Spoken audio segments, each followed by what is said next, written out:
already a big baby. Now I have another small baby that needs to be taken care of and everything. It's all up to me. It's all looking at me and everything. And at work, they're expecting me to do the same performance. But that thing that I went through, that 9 months of carrying a baby and the baby coming out, it takes a lot for a baby to come out. The blood, the waters, everything that comes out of me, you are no longer the same once you give birth to a baby. Yes. Create a safe space like what you mentioned earlier, guy, where you have like a counselor or like a safe space. There can be like a small room in the office where you say, if a staff wants to go, if you see a staff saying maybe to their manager, I need to go to the room, there's something that they want to discuss with you in private, separately, without any judgment, without any challenges and everything. So counseling, talking to people and understanding, knowing that things have changed is very, very important. You can't expect the same performance, the same time when I used to be there, when I used to go out with everyone. It's now different. It's different. Things have changed. I'm now married.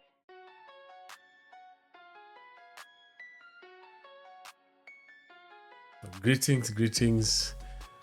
Welcome to Real Life Conversations with Israel and Ongai. It's always an exciting time when you come here each and every time just to share, to enjoy, just to have fun.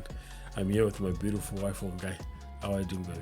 Hi, guys. How are you? It's good to see you. Excited to hear from you and to have this conversation with you. How is everything? How is family? How is work? Yeah. It's an exciting time. So today, we have a very, very important topic that we're going to be discussing today. But before we discuss this, guys, I have a testimony. Today I was, just before we start, shooting this video, I actually had someone calling me, one of the guys that we assisted the other day. They were having like an issue with their partner. They were just having a difficult time. But, we actually spoke to them, had a conversation with them, shared some of the notes that we put on our videos, and they were actually telling us, oh, guys, we're having fun. It's getting better. We're enjoying. We're loving it. So, okay, whatever you're saying, it's working. Yeah. It's amazing when you hear testimonies and you hear tangible results from real people. It's just so good when people get to resolve things and to move on as a family and all that. It's really exciting and very important. Yeah. Thank you so much, guys, for your support. So today we want to talk about employers and employees, because one thing that we notice is that sometimes our employers, or where we work, the companies that we work for, they might not even know or maybe understand. And said part of it, some don't even care what's going on in your life, what's going on while you're at home. All they are focused on is your performance at work, what you need to do when you are here at work, the targets that you have, the output that you need to bring. They're not even worried about the person who you are. And we actually realize that most of these challenges that affect the workplace, or maybe that affect performance, are a lot to do with the relationships that, that particular employee has even at home. So, Ngai, what comes to your mind when you talk about employers and employees and the way they understand us? I believe charity begins at home. Whatever the person that you are, it comes from where you are coming from. So if employers are smart enough, they have to make sure that you take care of your well-being, that you are okay. Because even, when people are looking for world leaders and everything, they look for a family man. Is he married? What kind of kids does he have? Who is he? And everything. They want to know your background. Because they know that if you are able to take care of your family, if your family setup is good, you are also able to lead us as a nation, to lead us as a country. So if you are well at home, if you are taken care of at home, you are happy at home, you are able to deliver, also you're able to work well in the office. Because remember, like I said the other time, that you can tell whether a man is happy or not.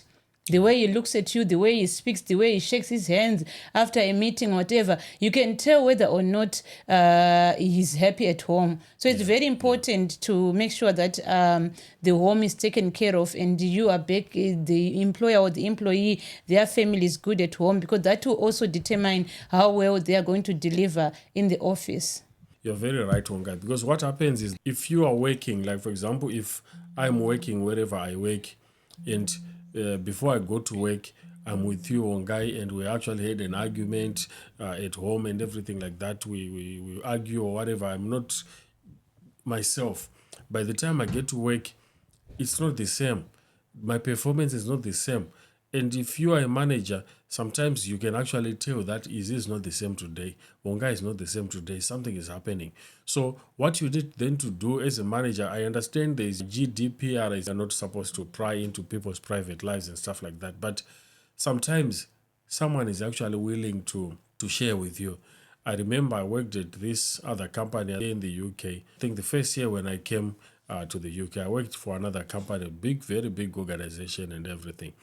But the atmosphere, the culture, everything there was just challenging me. I actually lost a lot of weight because of that role that I was doing there. It was a bit challenging for me. I kept on soldiering on. I kept on doing what I do, thinking I'll get it right, or maybe I'll try to change the culture and the people that I was working with during that time. But I actually realized that it was weighing me down. Only to realize it that I think my boss, she was a lady, she just maybe noticed that my performance that I used to do was now maybe declining or was now changing. I was still doing well, but it was not the same. The zeal and the energy and everything was slightly changed.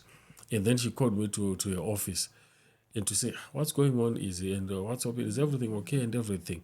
On that day, I actually break down and realized I wanted to cry. Because I just got overwhelmed in that particular moment in time.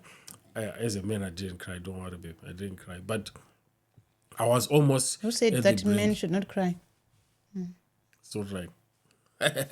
So on that time, I actually wanted to cry. It was not even clear that there was something going on with me, even to myself. Only until that time that someone is asking to say, are you okay? Is everything all right? What's going on? Can we talk about it? So when someone then decides to talk about it with you, that's the only time maybe sometimes you then realize, oh, this is going on. This is that's the thing that's affecting me. So as a manager, if you have your staff, if you're your employee, if you have people that you are working with, the colleagues, try to identify those changes in their performance, in their behavior.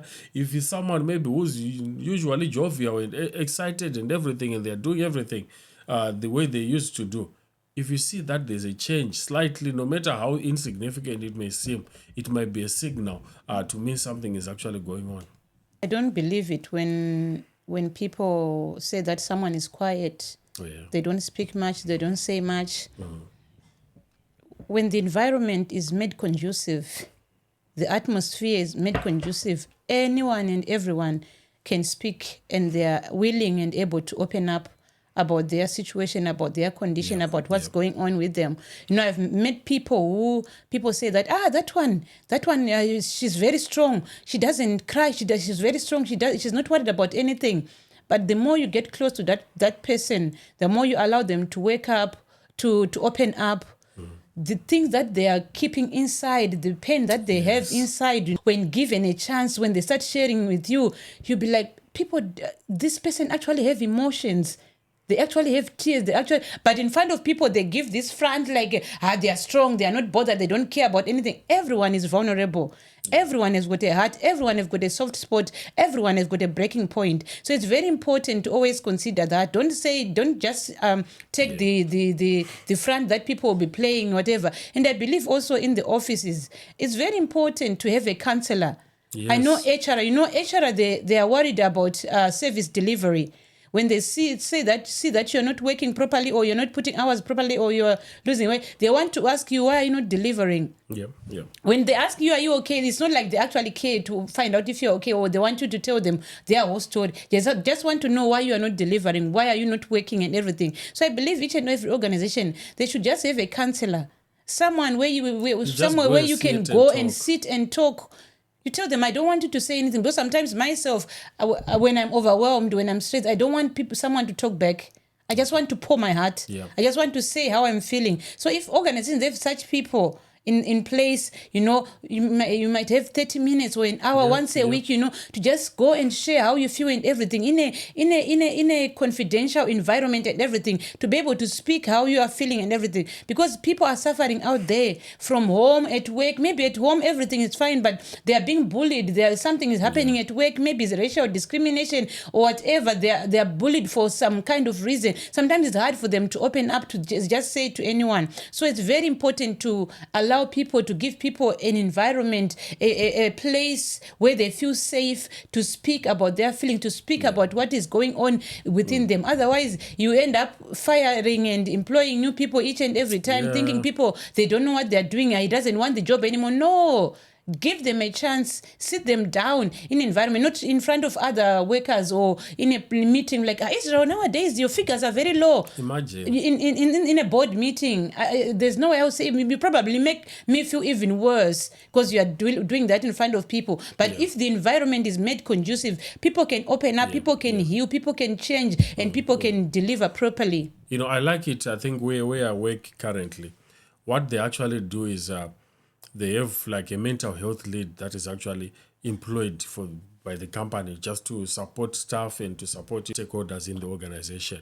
And they actually do what they call mental health drop-in sessions, where they can just tell you that on this day we'll be going to this office or going to that office or being in this location.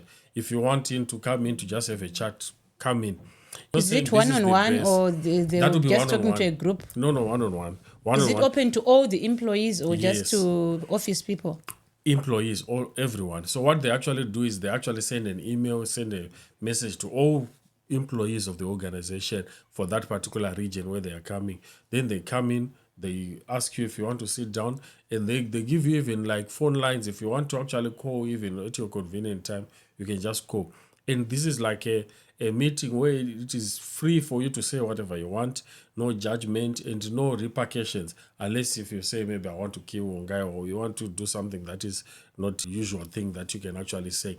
So I believe this is something that, if your organization doesn't have something like this, it's something that you can actually try to implement. If employees get that opportunity to share how they are feeling and everything, it can actually change the performance that they have in the organization.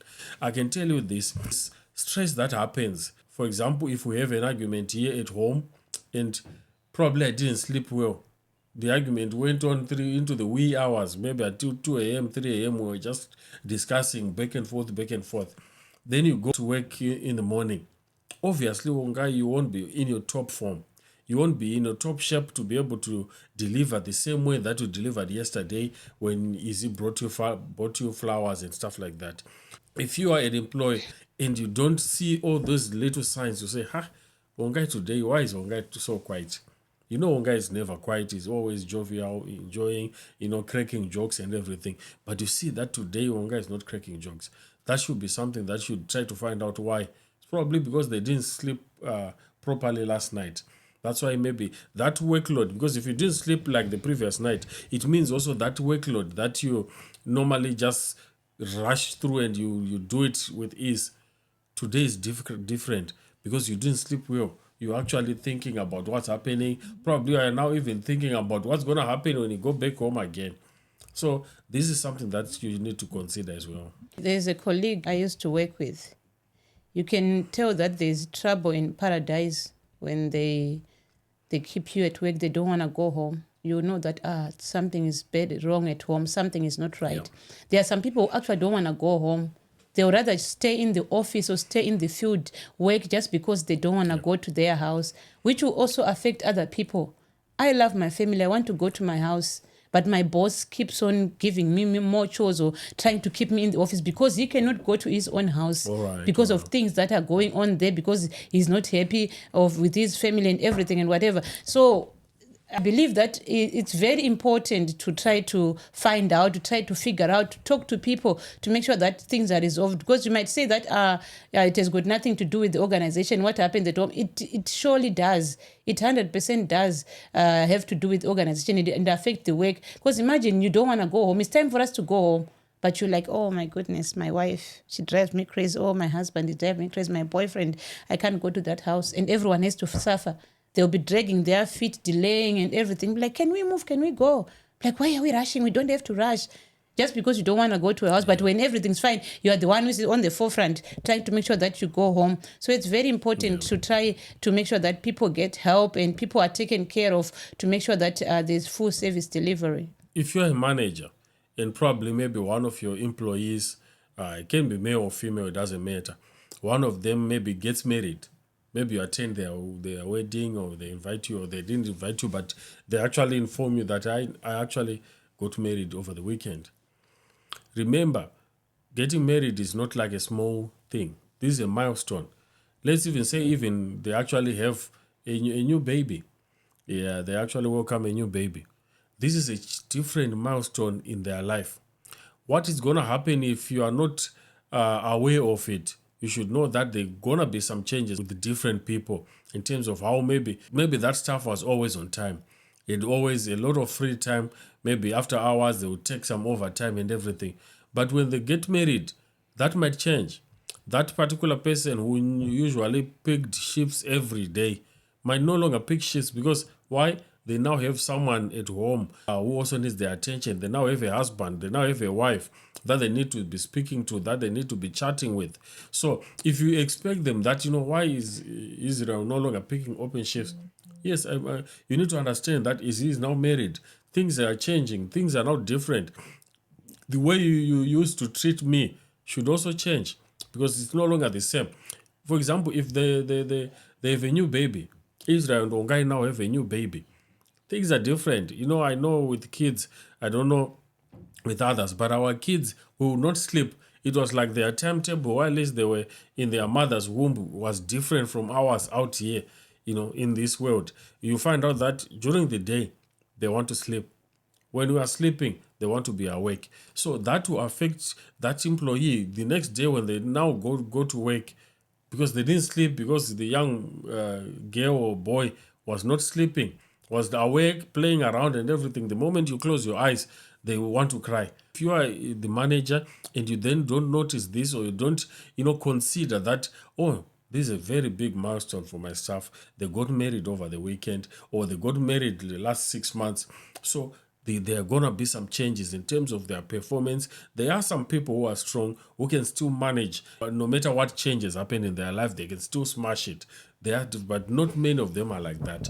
Some will be affected because remember, there will be some commitment at home. The husband has their needs, the wife has their needs, or it could be financial. They are now sharing stuff. Not an easy thing. It might be an easy thing, but sharing stuff with me and you. I remember sometime when we just got married, me and you, I would not like, we were eating together on the table in the restaurant, and you're now coming into my plate. I was like, okay, why? I might not say it, but I was like, why? This is my plate. I said it. I might not say it like that way, but Ungai, why are you doing in my plate? Because probably I'm not used to that kind of sharing. So remember all these things that your staff is struggling or maybe figuring out in their mind, in their life. You need also to consider it as a manager. There is definitely a huge change. Yeah. Things are definitely going to change once you have a baby or once you get married. For example, let's say we just had a baby. Yeah. My body has changed. The way I think have changed. The baby brain and everything. I'm now weak, like we're saying that I no longer pick the shift the way I used to pick them. It's different. Those first weeks or first month after having a baby, you might not have sex. You are used to having sex every day, making love every day. Now you're going for weeks without sex. Your mindset, the way you perform everything, you are now aggressive, you are now irritated, everything. Things have changed because you're not getting what you want. One, you're not getting sex. Two, you are not getting enough sleep because the baby is crying. Imagine that kind of setup. Imagine that kind of person, the kind of attitude that you're going to have, the kind of stress and frustration that you're going to have. No sex, no sleep and everything. A lot of things have got changed. Responsibilities, diapers, everything, whatever. A lot has changed. A lot. Myself also, now I have a baby. I have another big baby already. You're already a big baby. Now I have another small baby that needs to be taken care of and everything. It's all up to me. It's all looking at me and everything. And at work, they're expecting me to do the same performance.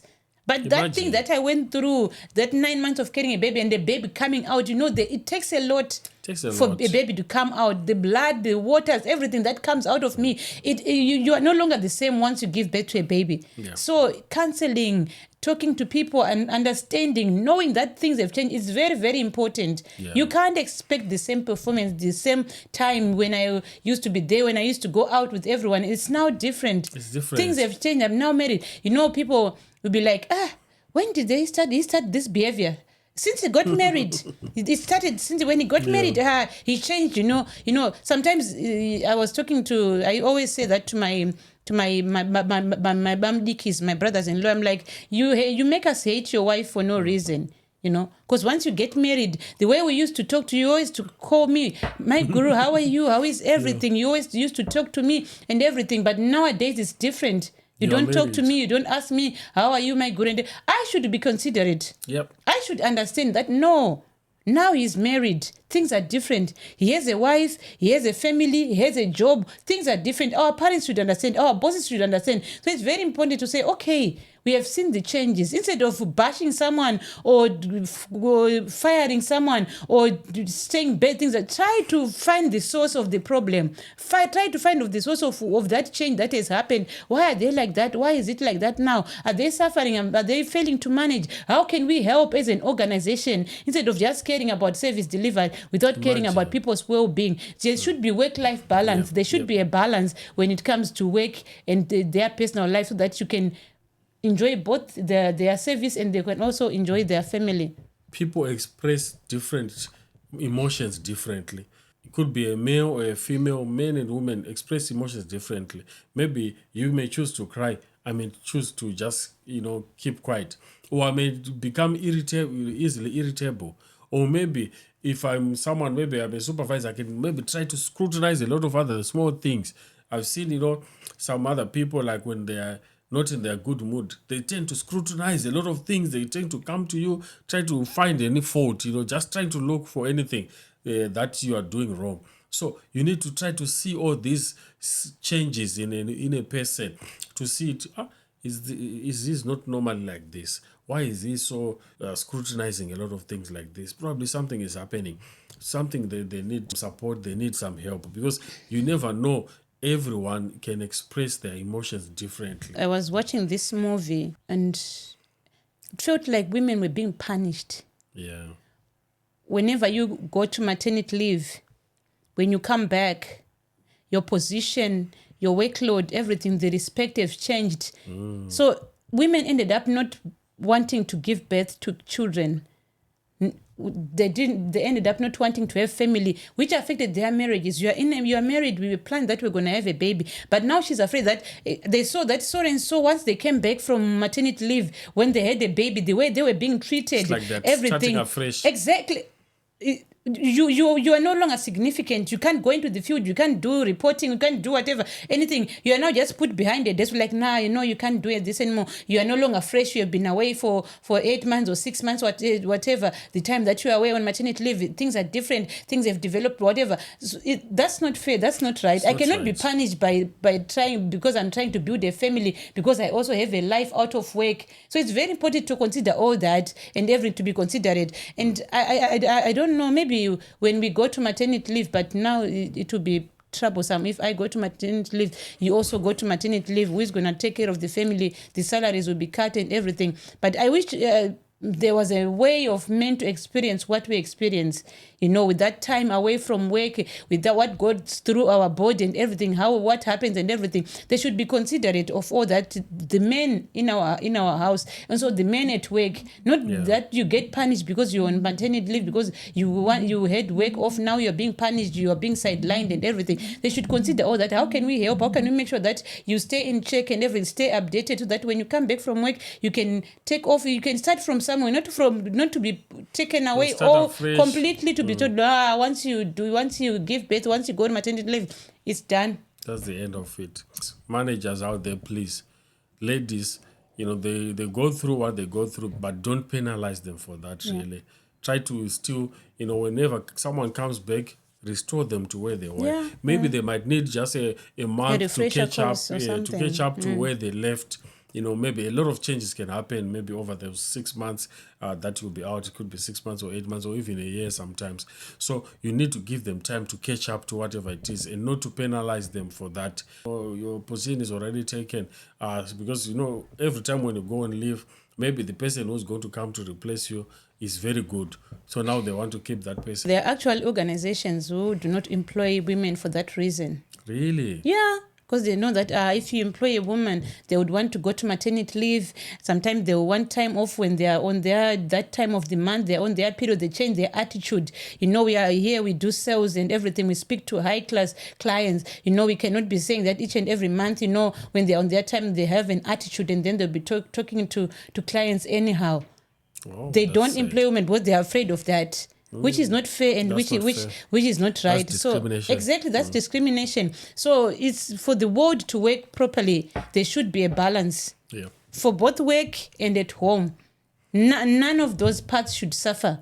The home must not suffer because I'm going to work, and my work must not suffer because I got married or because I have a child. There should be a way of trying to make sure it balances. There should be a policy that accommodate, especially women are the ones that suffer a lot when it comes to work-life balance. There should be policies in place. There should be things in place that accommodate, that make sure that you know that I can do this job. I would like to work for this company, but because of that, they won't tell you straight up that I know you are a woman, we don't want to give you, but they'll just find a way of saying you failed an interview or not accept you, whatever. Yeah. But if you research and try to find out more, you know that they don't employ women because they're afraid that you go on maternity leave, you have periods and you start having attitude, whatever. It's not right. But is it not also the same? Maybe I will just sidetrack you a little bit, because I know there are some companies that are employing you because you look beautiful, you look nice, and maybe your appearance will make it right. Is it the same, or that's a different issue? But there are companies that are employing women only, and they'll let me go even though they know I can actually do better than the person they're employing, but they just want someone who looks good for the gram or for the staff. What kind of a job is that? What kind of a setup is it? What are they doing? What do they sell? What's happened within that organization? Is it like a brothel or something? What kind of an organization is it? Even if it's not a brothel, if you not notice, like there are some positions or like some jobs, wherever you go, you find out that the person who's probably there is going to be a woman. Yeah, I've noticed, like the front desk, usually it's a woman there who is talking there. Maybe they are selling cars, like you used to say that when men want to make money, they just tell women to be naked. Yeah. Even, when they are making videos, if you look at most of music videos, women are the ones who are wearing bras and bikinis and whatever. A man is wearing a jacket and a shirt and a hat and spectacles and big shoes and a big trouser. But the women are the ones who are naked and everything. So I totally understand where you are coming from, that there are some people, I don't know whether it's called sexism or whatever, I don't know what the term for that they want to use women as a way of making sales money. And of making money. It's the same thing. It's still not right. Then, the other form of employee that we want to talk about that managers should be aware of is, like, I can call them a wounded employee. Okay. They don't talk. They remain quiet. They tend to want to do their job like nothing is happening, but they're crying inside. Something is happening. Maybe they're actually going through a separation at home. Maybe they're actually fighting, maybe a divorce with their wife, but they haven't disclosed it and they are not talking to anyone. So a manager should be aware of such stuff so that you can find out how you can help them. I don't know how you can actually do it. I think maybe the counselors that you were talking about. Yeah, exactly. Those are the kind of employees that one day you just find them on the ground. They've jumped off the roof and everything. That's why I said that I don't like it when people say that he's quiet, she's quiet. That one, leave her alone. She's quiet. She doesn't want to talk to people. She keeps to herself and everything. No. Everyone can talk, everyone can speak, everyone can share. But if it is a right environment, if they have the right setup, they can speak, they can talk to someone. So it becomes very dangerous when you see someone who is always quiet. They eat on their own. They don't talk to anyone at work and everything and whatnot. Because there is a reason why they are doing that. Maybe they feel discriminated. Maybe they don't feel comfortable in that place. If the employer really cares about that employee, they should find out. They should try to find a way.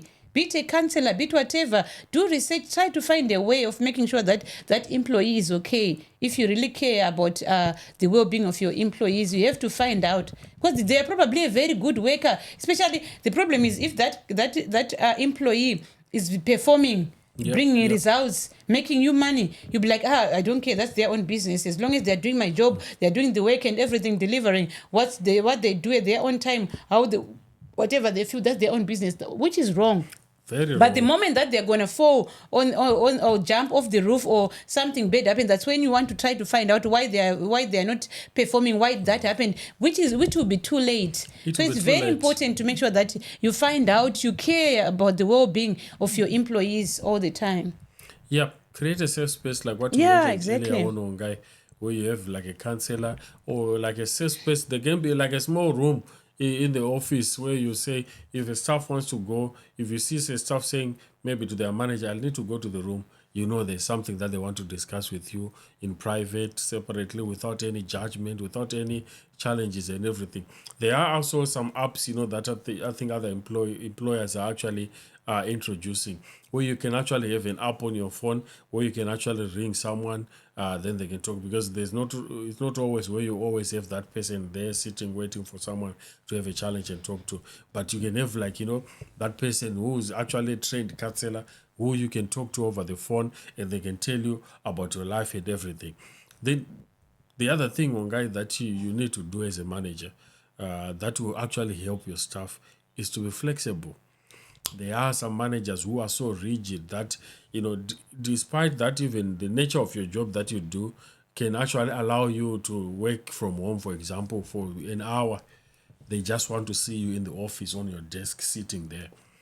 And the challenge that this does is probably the reason why you actually wanted to dash home fast is probably you're going to meet your pastor together with your partner and discuss the challenges that you are having. You want to go to counseling session with your husband, but the employer or the manager wants you seated there where you are on your desk. So as a manager, you need to consider that. Yeah, it's very important for the managers to be flexible, to be able to understand and accommodate. Oh, okay, Israel, I know you just had a baby, so how are you managing? How are you? How are you doing the child care and everything? So is your wife at home? How is everything? Just be flexible and everything. If you can't do it, find a professional who can do it. But it's always okay to just check on your people. I remember this movie that we were watching the other time. This manager was a very nice person. Yeah. He used to bring coffee to his gateman, whatever, the security guard who was standing at the gate every morning.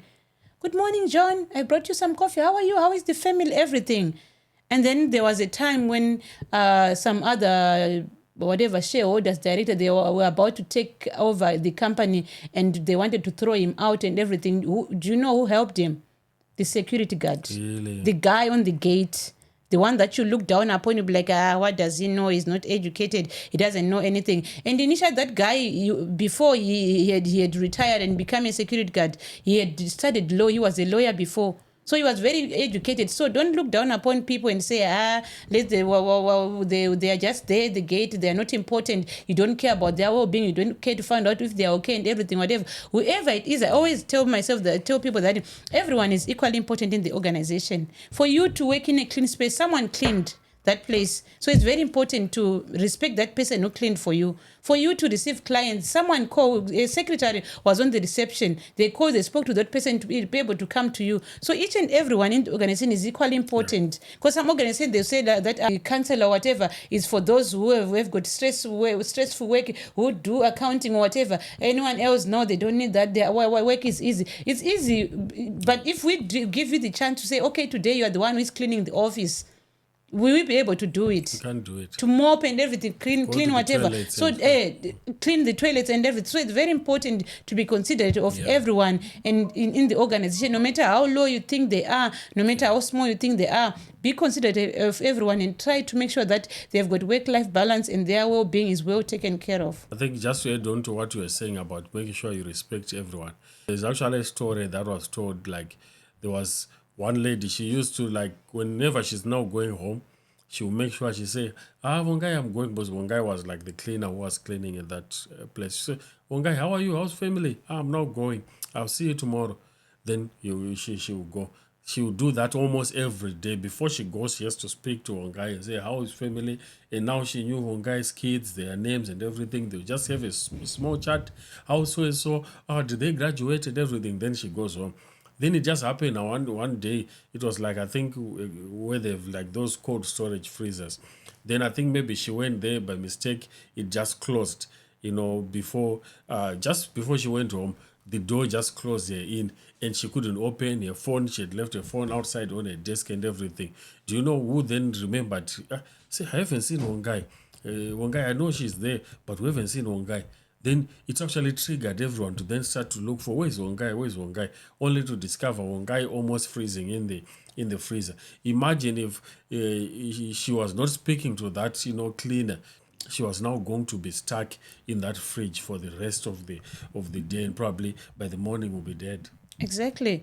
People just want to feel special. Yeah. People want to feel respected. Regardless of how small you think they are or how significant you think they are, the moment you respect someone, just by saying hi, how are you, that can do a lot. That can heal a lot. To know that someone cares enough for me to just ask me to say, how are you? How is your family? Are you okay? That thing, someone, I greeted someone. I don't know whether it was at work or at church. I said hi to them. And then I gave them a hug. They started crying.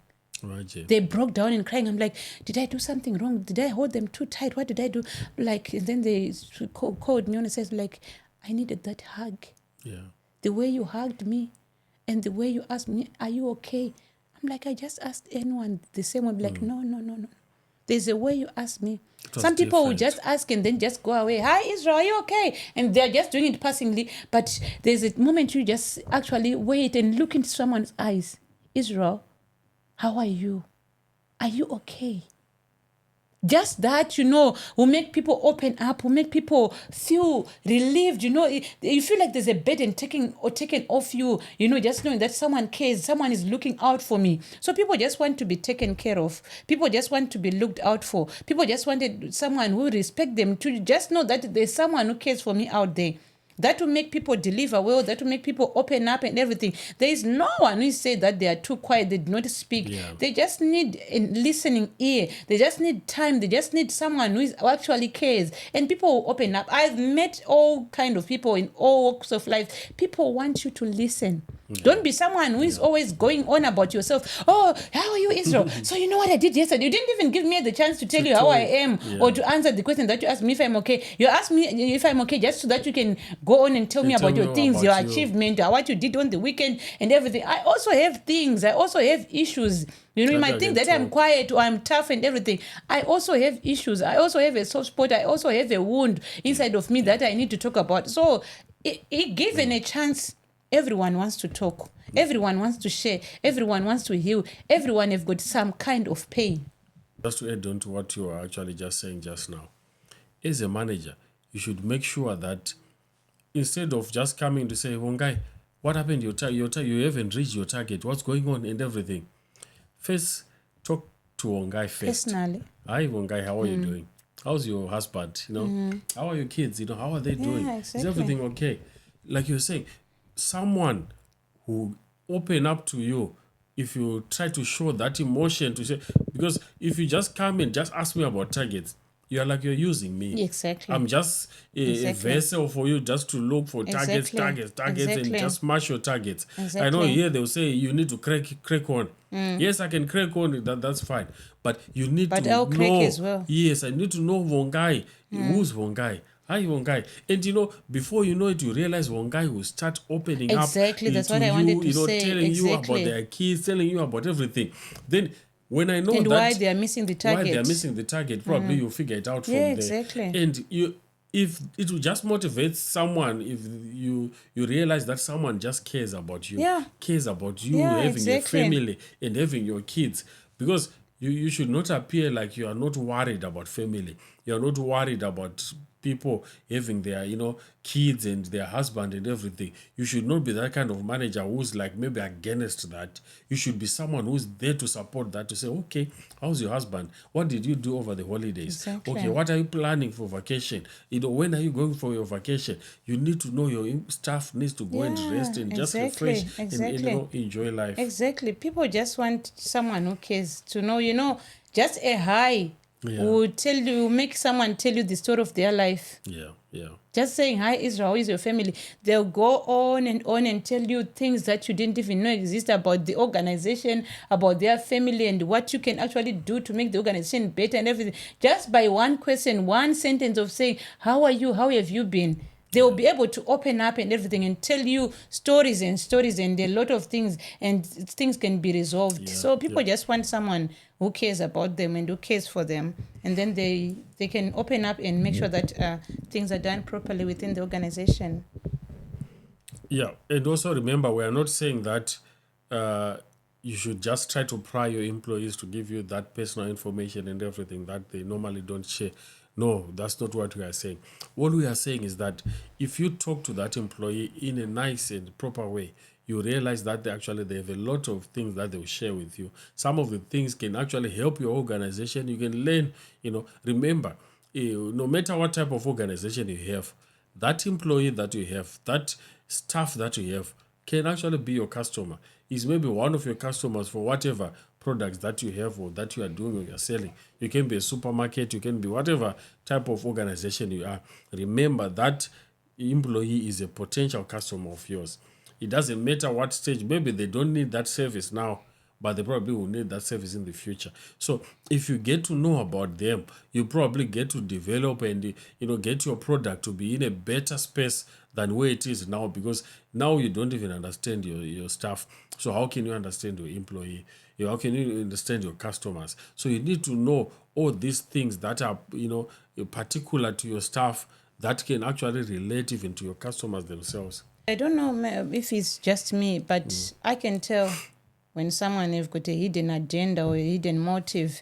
I can discern, I can tell that I'm being used this way. The way this person is asking me, or the way this person is talking about me, they're just trying to get information out of me. They're just trying to use me and everything. So people can tell when they're being used.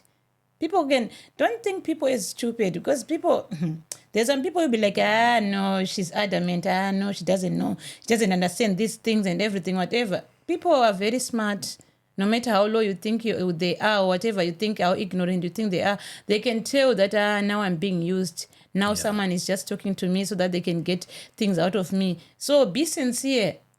If you are sincere, if you are respectful, if you mean it, people can tell that, Israel really mean this about me. Israel really cares about me, actually wants to know. And like I said before, make the environment conducive. Maybe we work in a common room where there could be cubicles. You're asking me about my family. Maybe I'm having problems. Maybe I just had a divorce yesterday. Like, so how are you, Israel? How is your family? There's a cubicle here. There's another cubicle here. There are people around me. What am I going to say? They're fine. They're okay. But I actually have things to say. But the environment is not conducive. Call me to your office if you actually care about me. Okay, Wangai, can I see you in my office? Close the door. Ask me, Wangai, are you okay? But sometimes people are just asking for the sake. And some people actually do it to embarrass you in front of people, to make an example of you. Like, Vangai, how are you? Is everything okay at home? The way you've been acting is different, trying to be like fine about someone. Yeah, I'm like, the way you are, it's different, you're not yourself, What's happening? Is the wife okay at home? What's happening? Are the kids, having new kids? That doesn't show like you care. It's like you're patronizing me. It's like you're making fun of me and everything. So make the environment conducive. Call me on the side. Call me in the office. Close the door. Talk to me properly. Show that you actually care. Not that because you are prying or you're just trying to get results out of me. There are some companies, I know here, this part of the world, at least sometimes they try to check it and to be compliant with it. There are some companies where the normal working week is 37 hours or 40 hours, I think, for most companies here in the UK. But you find maybe there's a staff that is doing like 70 hours, 75 hours every week. If you're a manager and you are not worried about that, maybe you're actually happy to say, I have a hardworking employee, they are always here, then you don't know what you are managing and you don't know how to manage. You should actually get worried when someone is spending all his time at work, doing work stuff, working and hustling every day, and you say, oh, this is my hardworking employee. No, they're not your hardworking employee. They're actually running away from something. You need to figure out that one, because what's going to happen one day, that employee is just going to drop down sick or something like that is going to happen. They're going to be fatigued, or they're just overworking themselves, and you are just not focusing on that. You are just focusing on the hours that they are doing for you, 70 hours, 80 hours every week, and you think that's fine. You need to figure out and check it to see this culture should not be accepted. If someone is doing maybe more than 50, more than 60 hours continuously, try to find out why. Why are they doing that? Is everything okay? Maybe they're actually running away from their house just so that they can actually come to work. Keep it very professional. Yeah. As much as we want you to try to get close to employees, to try to find out if everything is okay, whatever, keep it professional. Yes. Keep your space, give me my space, give me my breathing space. Because sometimes you become too close, touching my shoulder and everything, touching my hand and everything, inviting me to your house, inviting me to your office, offering me a drink and everything. Don't make it weird. You don't want to be offered a drink like in the office. You don't want a drink. No, why are you offering me Why are you offering me a drink in the office? It's a working environment. Why are we drinking in the office? Or taking me to a hotel, say, Wangai, you've The been... hotel, I understand. But in my office, I have drinks, I have sweets. What kind of drinks? Just normal drink. I'm talking about alcohol. So you say you're alcohol, asking me to drink me champagne or whatever and everything. It's kind of weird. So it's very important to keep it very professional. Yes. You talk to me professionally and everything, but I know you maybe your heart and your mind is in the right place. You are trying to make me feel loved or feel accepted or feel important, but keep it professional. Don't make it weird. Don't make me feel uncomfortable. Keep your distance, keep my distance. Don't be touching me and everything and doing weird stuff. It's very important to keep it professional without invading my space and making me feel uncomfortable. You're already uncomfortable. Yeah, Your face is I'm already like, uncomfortable. Yeah. Yeah. So one thing that managers need to understand is, I was just looking at the statistics, just looking at the what people say they actually leave a company for. People actually are looking for jobs to move to a company, not because of money. Someone is actually earning more money in company A, but they want to go to company B. Not company B is actually paying slightly less than what they are getting in company A. But why? The reason why they are going to company B is because company B is a culture that promotes someone to just thrive, to just enjoy doing work. They're probably in the same industry or doing the same things and everything, but that company just wants you to work, wants you to enjoy what you are doing. They promote you, they know about you, they know about your well-being, they support it and everything.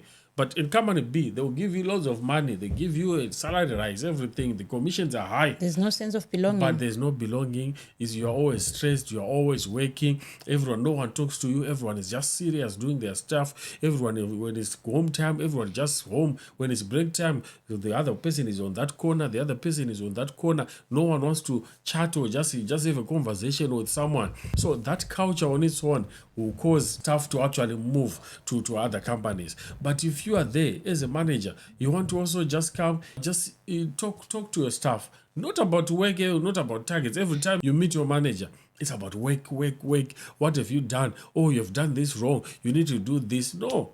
Just have a time as a manager just to speak to your staff. Hi, how are you? Okay. Okay. What did you do, guys? What did you guys do over the weekend and everything? Then you just have people find out what others are enjoying, what others are doing and everything. Oh, do you like to play golf? Oh, maybe one day we can play a round of golf together and everything. Or we can go for play pool somewhere. You as the manager initiating this, and you find out actually your staff will actually enjoy it because they get to know you better, they get to feel free around you, they get to perform better. So most of the time someone leaves your organization to go to the next. It's not about the money. You can pump the money, you can give you all the money. This actually relates to even to your family, to your kids. You can give them all the money, the presents and everything. But if you cannot giving them yourself, just you as an individual, you won't even make it. I remember I was talking to one of my colleagues, and I was asking them, why are you leaving the organization? Why are you going? And they were saying that they are not considerate. Yeah. They do not care about me. Have you ever noticed that there are some organizations where you are at the same level?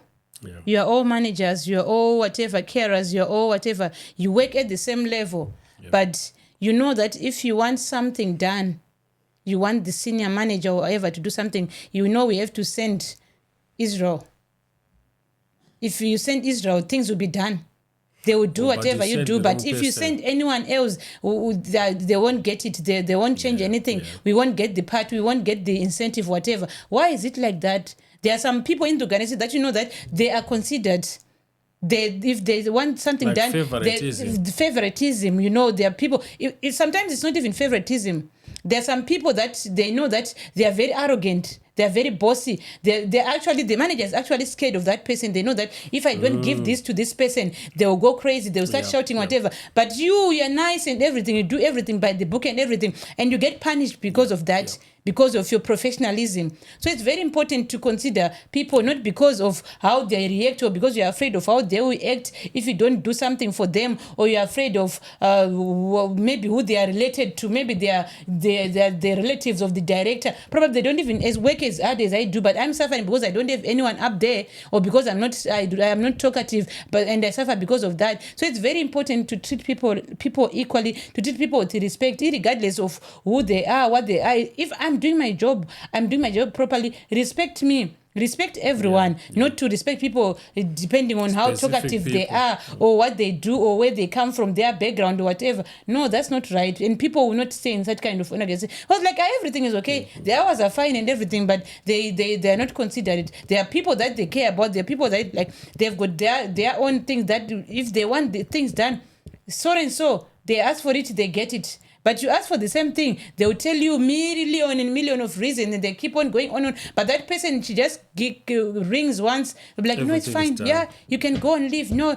you cannot come tomorrow. It's fine, whatever. But you explain, you actually gave them a tangible reason for why you can not come to work, or you cannot do something. They won't do it because you are not that person. You are not so and so. You are not that character of a person or that kind of a person, which is very wrong. So you lose good employees just because you are not considered and you do not care about their well-being or about what they want, just because you undermine their character or you take advantage of who they are, which is very wrong.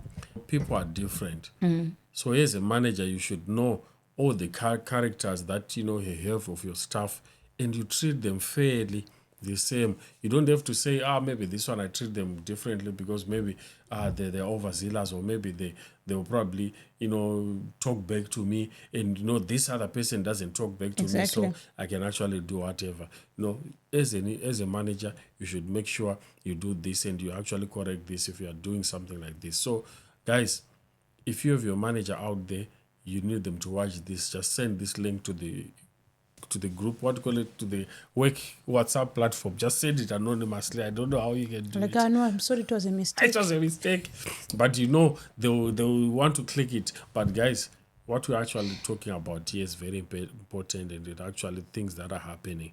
We have a lot of staff that are actually not being heard. They actually have going through situations, but no one is watching or talking to them, because they actually look at them and say, okay, whatever it is that you're going on, just figure it out. But here we want targets. Here we want you to do what you need to do. But remember, if a staff is happy, if a staff is well taken care of in their life, their well-being is okay, they are happy back home where they come from, they can actually perform even way better than you can imagine at your organization. So as a manager, this is something that you need to know. If your staff is happy home, they'll actually be very happy and also high performer at your workplace. So we are also equally responsible as couples, as married couples, as single people, whatever. We also have to make sure that we are also making a home, a place which is conducive for your husband, for your wife. Make your house a happy place, because we said charity begins at home, because we don't want someone's organization to suffer just because you guys have got your own issues at home and everything. You don't make your boss be responsible for your marriage and everything. You at work. So let us try to make sure that, like I said, that the other person, they don't want to go home because they are scared of their wife, they're scared of their husband, they don't want to get their house. So let's not make life harder for our managers and for other people just because we cannot manage our households. Set up all those safe spaces at your workplace. Get a mental health lead, or for example, get like, some support structures in place where your staff can go when they need support, when they need help. Even in your organization, if they don't have something like that, speak to your manager, speak to the people around you, speak to your director even, if that's necessary, so that at least they can set up some structures and some safe spaces for you where you can actually go with your issue and not get judged, where you can actually go and vent about any issue that has happened or anything that's happening even in your personal life, and then you don't get judged. And actually, when you do this in your organization, if you're an employer, you realize the difference, you realize the change that this will bring to your organization and to your staff. When staff actually know that you've actually set up something for them, just for their mental health, just for their normal health, without having you to worry about the profit that thing is going to bring to your organization, just to know that profit that it will bring through your staff being happy and excited, your staff will appreciate you for that. These are some small benefits that your staff will appreciate. Yeah, people just want work-life balance and the conducive environment. They want to be respected. They want to feel like they are also appreciated in an organization. A sense of belonging is very important when it comes to work and everything. It has to feel like your second home when you go to work. I always say that I want a job where I get excited to wake up. Waking up is hard, but I would want a job where I'll be like, yes, it's in the morning, I'm going to work. Make your environment that conducive that your workers get excited to wake up to go to work, not to be like, oh my God, I'm going to meet Israel again. Oh my goodness. 8 hours with Israel. Oh my God, what am I going to do? That manager drives me crazy. Imagine someone crying and someone mourning because of you. What is that going to do to your family, to your marriage, to your organization, when people are always mourning and complaining about you because of you? Someone crying, tears on their bed. I used to have a manager that actually made me cry. I would cry in the office, or I would go home and start crying because they were just driving me crazy and bullying me and whatever. Imagine someone having tears on their pillow, on their cheeks because of you, because of the way you are treating them, and you think you'll be blessed and everything when people are crying because of you. You might think that, that's how I get results. You have to be tough with these people, otherwise you don't get results. No. That's not how you get results. You have to just respect people, be professional, and make people feel like they're appreciated and they are respected in that organization, and make sure that their work and their life balances, and you have great results. It's not normal where you get actually training in organization about relationships or anything. Most of the organization, they don't train you about this. So these are some of these things that you just need to make sure you get to know and to train yourself about. You research about how do you manage people who are married, how do you manage single people, how do you manage people who are actually facing a divorce, or who are pregnant, or who actually have a new baby, all those paternity leave and everything. How do you manage that? So this is something that is very important for employers. Yeah, but it's also very important, sometimes we might think that it's favoritism, or they're treated better, or this is their girlfriend or their boyfriend. But things like that, for example, they just had a baby. They just wedded. You are single, your life is different. They might be trying to consider them as well, trying to give them enough space, also enough time also to recover and everything. So sometimes let's just not think that everything is personal or someone is being favored. Consider their life also, their life setup, where they are coming from and everything and whatnot. So don't think that Israel is being favored. Or Wonga is being favored, but we are different as well. We might work in the same office and everything, but our lives, things that I'm going through, they are different from what you are going through. You might think that because I'm single, my life is whatever. I also have issues. I also have a life. You don't even know why I'm single. So be considered like, no, Wangai, you can stay later, you can stay for the other 2 hours. You are single. Dorothy is going to feed the baby, so Dorothy can go home. You have to stay. You have to wait for the next person who is running late because you are single. Who told you that I don't have a life? I don't have things to do. Maybe Dorothy have got a babysitter. Maybe they've got a mother who is taking care of the baby. She could actually be the one who is able to stay. You don't know what's going on with me. So it's very important to consider people, regardless of their setup or their marital status, whatever. Consider people as who they are as an individual, not to just put people in a cocoon and just assume that because I'm married or because I'm single, things are like this or like that. No, just talk to someone and find out what's going on with them. We can go on and on, but what's important is, as a manager, consider the relationship that your staff have. Yeah. Anything else you want to add? No, that's it. That's it. Thank you so much, guys, for your time. We really appreciate you. We really appreciate the time that you've given us in this episode. Like I said, share this with your manager. Share this with your other colleagues at work. Hopefully to actually help someone to speak out, be bold enough to even approach their manager and tell them, oh, I don't like the way you are treating me. I don't like what you said. I don't like, this or something like that. And even your manager as well, they can get to know that you are also a human being apart from being their staff. Thank you so much. Okay? Thank you, guys. Thank you so much. Thank you. Have a great day. Bye.